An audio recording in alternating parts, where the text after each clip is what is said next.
Alright you guys, who is ready for an awesome video from Barley Studios? And in this video we're going to be using Smooth On Moldstar 15 to create an awesome mold of just a little magnet that I had sculpted freehand. Now this is going to be just a fun little build, and normally I'll just do the painting of these little items. However, I decided to go ahead and incorporate a little bit of extra bonus material in the very beginning of this. So what I've done here is I've mixed up by weight Moldstar 15 Slow, and that's from Smooth On, and it was just the residuals of another mold that I had created. So this is just like whatever is left over in the container that I just scraped in on top of this magnet. And I know it's a very jagged outside edge of the mold here, but I'll probably come in later on down the road with another layer, and I'll go ahead and create a nice smooth base to it. But for now, it really just meets the needs that I have, and it fits inside this little Tupperware container. And as you can see beside it, we're going to have some little pumpkin magnets, but that's for a different day. Now I'm going to go ahead and pop this out of this little Tupperware container. Now I like using Tupperware containers because I can have a lid on top of the molds that I create, and I can just put all these Tupperware containers in a big like tub in the studio or in the shed. Now here you can see I have my mold already finished out here, and we're going to use plaster for this video. Now in the past, a lot of times I'll be using Smooth On Smoothcast, but I haven't made a plaster video in a while, so we're going to make a plaster mold here. Now we're going to be using plaster of Paris. I usually buy these in like the 1 pound to 2 pound containers from Walmart, and they on average they range about like $7 to $8. Of course, prices can vary depending on where you are and things like that. You can also order these online. You can find them in my Amazon affiliate list in the description below if you just want to order some from Amazon. It might be a little bit easier just to have it delivered at times. I can't guarantee your Walmart would have this. Now we're going to mix it in a handy dandy bag here. Now this is how I like to mix my plaster, specifically in the studio here when I'm just trying not to make a big mess. And what I'll do is I'll slowly add in powder or a little bit more water depending on which consistency I would like for the project that I'm working on. And we're going to go ahead and mix this up to a nice, rich, thick layer. I'll go ahead and cut off the corner of the bag, and this is why I really like to use the plastic bags, is because I can control where I want the plaster to go instead of doing like a plaster pour. And then I can just throw the bag away. So call it waste if you want to, but it's also just very clean to be able to go ahead and mix this up. I'll use a popsicle stick, and I'm going to push out all of the bubbles if I can, and then that way we can go ahead and get all those bubbles rising to the top on this plaster. Go ahead and finish out pouring that into the mold here. Pour a little bit of excess, and what we'll do is we'll do a little bit of vibration. We're going to vibrate this, and you'll actually be able to see some of these bubbles rise to the surface as I'm vibrating this. When you're doing larger plaster pours, a lot of times you'll use like a oscillating sander, orbital sander without the sanding pad on the bottom of like a table or something, and then that would naturally bring a lot of these bubbles to the surface. You can kind of see some of them popping here and there. I'm using an X-Acto knife to kind of pop those, and then I'll just get to a point where I'm just not seeing many bubbles, and I'm just kind of happy with how the overall consistency is. Once I'm kind of happy that there aren't any bubbles just lingering inside the plaster, then I'll just move on and let it cure up overnight. Pretty good.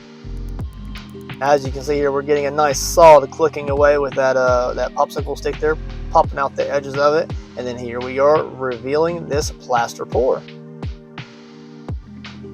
I'm really happy with this overall little sculpted design here. I really will talk about in a few moments the overall kind of like my mind's eye of when I sculpted this, but it was definitely pretty fun. Looking pretty good. Nice even cast. I think I had maybe 1 or 2 bubbles kind of lingering on the bottom of the mold there, but not too bad at all. We'll use a little bit of sandpaper, doesn't matter what grit it is, just to kind of clean up the edges, make them a little bit smoothed out, make sure there's no hard lines on it, and then we'll begin the painting process in just a few seconds. Sometimes using a sand block, just trying to get like a perfectly flat bottom on it. Looking pretty good. Using a little bit of X-Acto knife just to clean up the edges, and then we can roll into the painting of this little item. Now again, normally I'll use a Smooth On Smoothcast to make these, but I decided to just go ahead and make it like kind of like a display piece. And I didn't have any Smooth On hand, so and I didn't plan to sell this one right off the bat. So I went ahead and made the plaster pour just to kind of give us just a fun painting video under the plaster playlist there, and it gave me another video under that list. So we're rolling in with what? Yes, it is a yellow ochre. Super great color here, and it's a good base for us to build up. The first few layers here are in extreme time lapse. I'm working at maybe 12 times speed for the first few layers here, just to kind of get those layers applied. That way we can work into some of the other layers in maybe a 6 times speed time lapse or so. We're going to be using a light blue here. This is actually a powder blue from Winsor & Newton. Majority of these are Winsor & Newton Galleria paints out of the tube, straight colors, no mixing much at all. However, we are going to mix a little bit on the item here, and that's where I'm going to incorporate some of that yellow ochre and a little bit of that powder blue onto the item. So we're going to kind of use those colors and mix out kind of like a nasty dinged out brown color or tan around the outside edges of this sculpted egg texture. So we have a little bit of an egg texture around the outside edges. We're going to come in with a ultramarine blue, and I'm going to go ahead and do a dry brushing technique over the high raised edges of the egg texture around the outside edges. And then that's going to be almost the end of the base coat layers.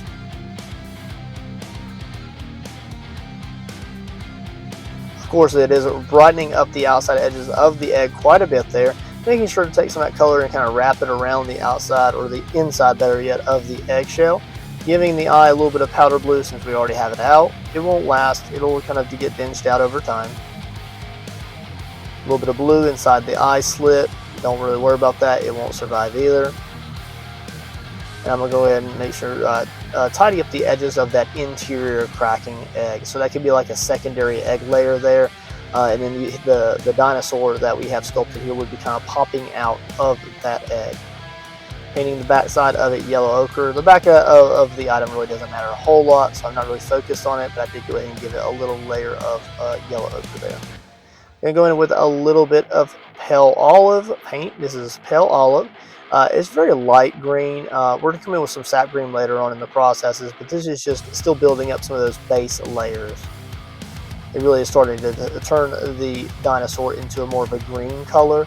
But it's a good way just to build up some layers and some definitions. As you can see there, I just did a really high highlights with those green layers. Next up is we're going to go ahead and let that dry for a few seconds there, and we're going to go ahead and do a wet wash. Now this is a sepia. It is going to darken out the entire item substantially. This is really the most fun part of the entire project, is you can really see how it just literally darkens out all of those base coat layers that we put on.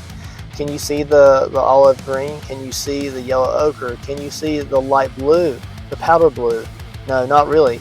It's really dinging it all out, but it gave us a really good base coat of colors to build up on as we build up more colors later on in the video.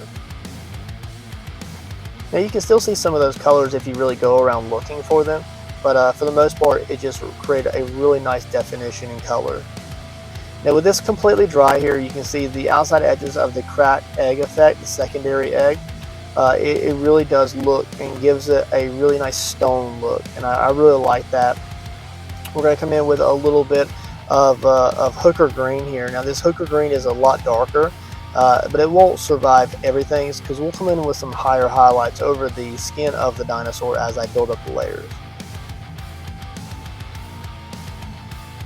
Pushing that into the edges of the dinosaur there, making sure that the dinosaur skin color really recedes into the cracked egg effect. I'm bringing that down to the fingernails as well. I don't care if I paint the fingernails green right now, but here in a few moments we'll pull out some Naples yellow and we're going to paint the fingernails along with the rest of the body.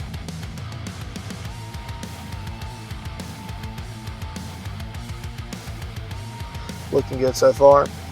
So what I'll do is I'm going to grab that Naples yellow again, and we're going to paint out the fingernails, or the claws. I keep saying fingernails, I mean claws, that's what I mean. And this is really going to kind of transform it a little bit.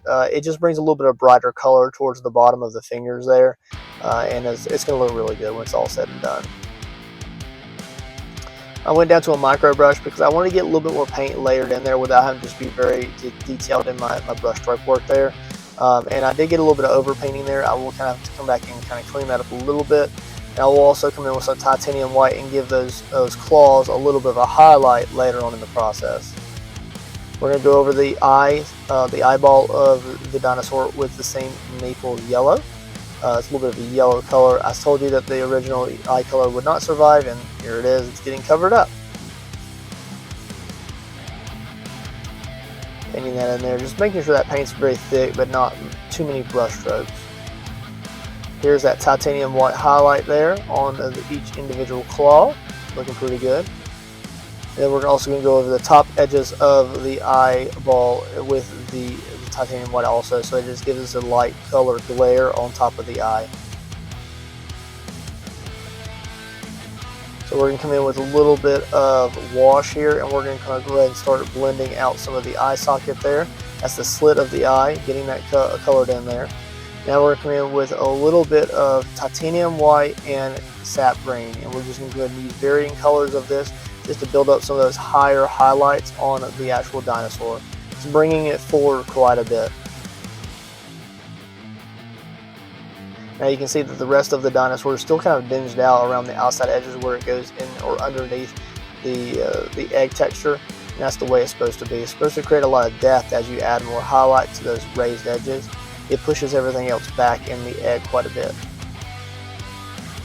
Do a little bit of cleanup work around the claws. Same thing around the actual bottom portion of the hand or the claw.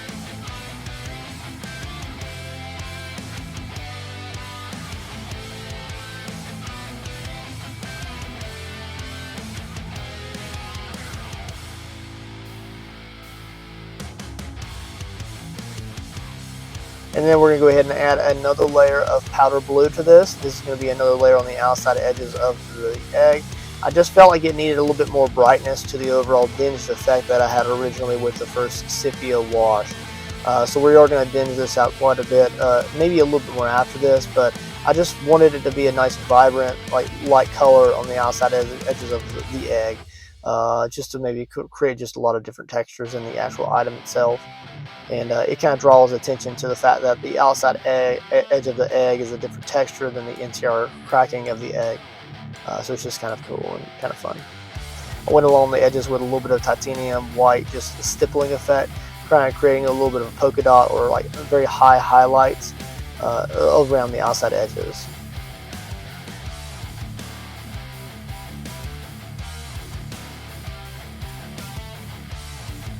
I'm going to go ahead and use some higher titanium white as well as a little bit of that existing green color, and I'm just going to give it some more high highlights around the edges of the claws, the fingers, and things like that.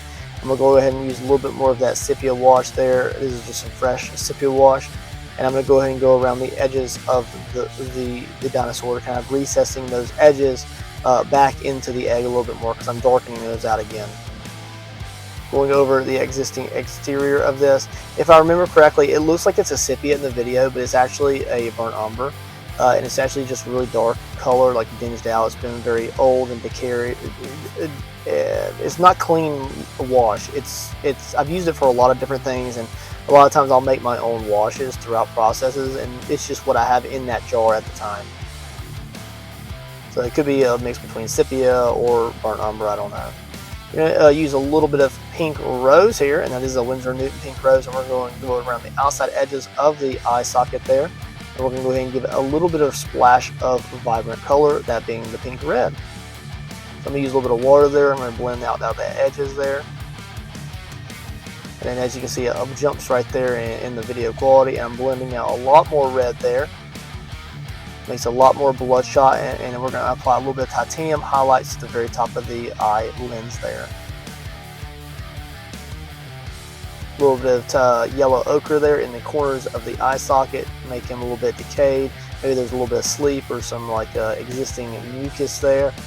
Maybe like an egg texture behind. Going over some high titanium highlights around the fingers with the yellow ochre there. I'm going to go ahead and give it a generic UV resin clear coat here. Now this is just a generic clear coat. Now you can find my UV resin that I usually buy on my Amazon affiliate list listed in the description below. However, it's just an off-market brand. I'm not affiliated with any UV resin producers right now. I do have a two-part epoxy affiliate that I do use, and that is Flynn's Sister Boutique. It is linked in the description below, so you can make sure you can check out that for larger scale projects, or if you want to use a two-part resin on something like this. In this situation, I just used a little bit of UV resin just to give it that nice slick wet egg effect. And then we're going to take it a step further. So somebody will be able to purchase it as it is right now with just the clear coat UV resin layer on it, very clean looking. Just see the dinosaur and then the 2-part layered egg. Or we can go ahead and mix up some of this epoxy. Now this is going to be a tips and tricks highlight clip here of me mixing up a mucus layer of egg goo. So we're going to be using a little bit of UV resin here. We're going to be using a little bit of that yellow ochre. I'm being very careful not to pull down too much into the color. And then what I'm going to do is I'm going to kind of stipple the red crimson here that I have at the corner of the medicine cup into the yellow ochre. So you're only going to do that when you're ready to pour it onto the item. And you don't want to like mix it in so you create a different brown color with the red. You want to make it look like it has striations of bloody streaks inside the existing yellow ochre. And so you're able to do this by just mixing it very particularly as you lay it on, and don't blend it with each other. So you don't want to do that. So you want to make sure it just stays very free, very open. Make sure that the red stays separated from the yellow ochre as you apply it. And it should give you just a lot of variations in texture. So if you don't like it, you can also apply a little bit more red over the yellow ochre as you dry this layer or cure it with the UV light. So you have a lot of variation. Just whatever you do, just make sure it's subtle. Make sure you're keeping the kind of like the egg goo layer in the recesses, in the crannies, so that way it's just not completely covering up the dinosaur or covering up the whole outside jacket of the egg. It needs to be just on the inside. Now, what do you think so far, guys? This thing turned out absolutely awesome. Now, it's so cool, and it's so hard to get some of these like colors to pick up under the halo light at times. But look how great the outside egg texture looks under like the clear UV resin layer. We have the interior jacket of the cracking egg effect, and I like that because I can create two different color tones for the same egg. So if somebody wanted a particular color on like either one, like a hot pink and then like a light purple, they can get that. We also have the finger, or the claws and the fingernails coming down. We have the fingers, which have a lot of that sculpted like webbing or finger texture on it. And then of course those are kind of wrapping around the bottom edge of that egg cracking effect. We have the main eye, which has these awesome little these little eyelets on there, and we have the slit eye, of course, which is a little bit bloodshot. And of course we incorporate a little bit of yellow ochre in that as well, just to kind of make it look very dingy and kind of yucky, so that the dinosaur looks like it's just popping out of this egg that just like may have just cracked open. It's pretty cool, right?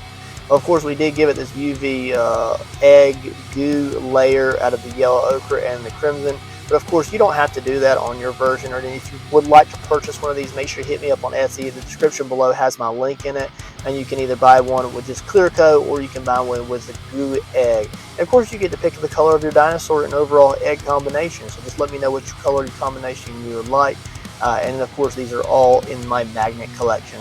Now you may be watching this video in a time-lapse version, which is right here. Now this is free to all of my subscribers here on my YouTube channel. Of course, I do have a members only coming out here near soon, and you'll be able to see this in a real-time painting video. So make sure you stay tuned for that, guys. Otherwise, like and subscribe, and I'll catch you in the next awesome video.